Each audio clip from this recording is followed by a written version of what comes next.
Australia is ground zero in climate crisis and must show leadership, top researchers say. Adaptation to bushfires may not be achievable without stronger action to curb emissions, Letter warns. Where do they get this crap from?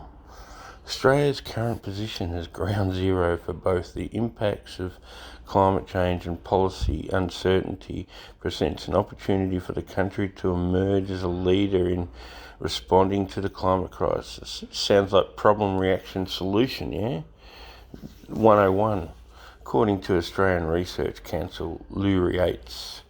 In a letter signed by 80 ARC laureate fellows, some of Australia's top researchers said claims strong action to cut emissions would be economically destructive and have no basis and are not consistent with Australia's traditional optimism and ingenuity, nor with historical experience.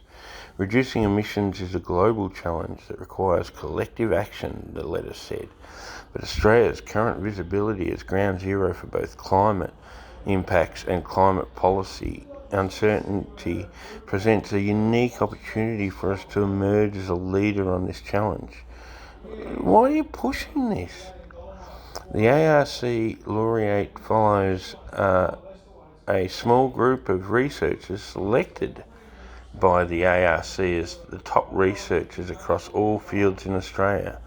Yeah, I'd like to see that. The letter, whose signatories include decorated academics in mathematics, science, economics and language and culture, all those experts, said the government's focus on adapting to changed fire patterns is not enough. Alright, so what are you going to do? Pay a tax, that's right. You got a tax for us. It was written as the country's unprecedented bushfire season. Unprecedented? What's unprecedented about it? Nothing. With emergency warnings in place on Tuesday for a fire burning. Yeah, fire burning in summer. We've had the mildest summer in Australia, in Melbourne this year.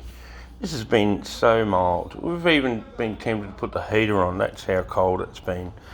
We're in the middle of spring right now. We welcome government actions to help current victims and improve adaptation. You can't even manage the money that comes in, and you want to fucking manage the climate and manage the environment and manage the world? You couldn't manage a packet of chips at a party.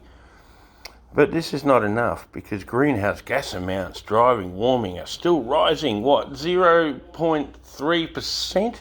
Get over yourselves. The amount of CO2 expelled from this stupid article would have been that amount.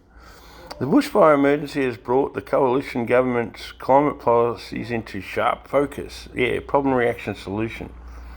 Pay a tax or else. Yeah, that's your only solution. What are you going to cut off to China so you don't get your presents at Christmas time?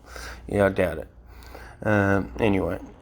Yeah, so apparently Prime Minister Scott Morrison was criticised for his handling of the crisis through Christmas and early January and for his failure to meet with former emergency chiefs, those former emergency chiefs. Really? They never dealt with fire before and all of a sudden they started panicking? Yeah, panic's the solution. Yeah. Said this month the government's response to the increasingly visible effects of the climate crisis would be to address adaptation and resilience rather than strengthening policies to reduce emissions. So you don't want solutions, you want drama. But the letter warns that without stronger action to curb emissions, the impacts of further temperature rises could be such that adaptation is not achieved. What temperature rises? You're just faking this shit up as they go along.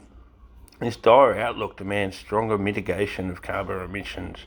Alright, what are you going to do? Stop breathing? Yeah, that'll be the best step. Many argue that actions to achieve this would be economically destructive. This claim has no basis, nor is it consistent with Australia's traditional... What? Really? Wow. They wrote that achieving net zero emissions was a large but achievable task. Well, it is if you're not manufacturing anything. Yes, far less risky and irresponsible than allowing continual global heating, which isn't happening. Australia faced international criticism as one of a handful of countries at the United Nations Climate Conference in Madrid in December that were responsible for thwarting a deal on the rulebook for the Paris Climate Agreement.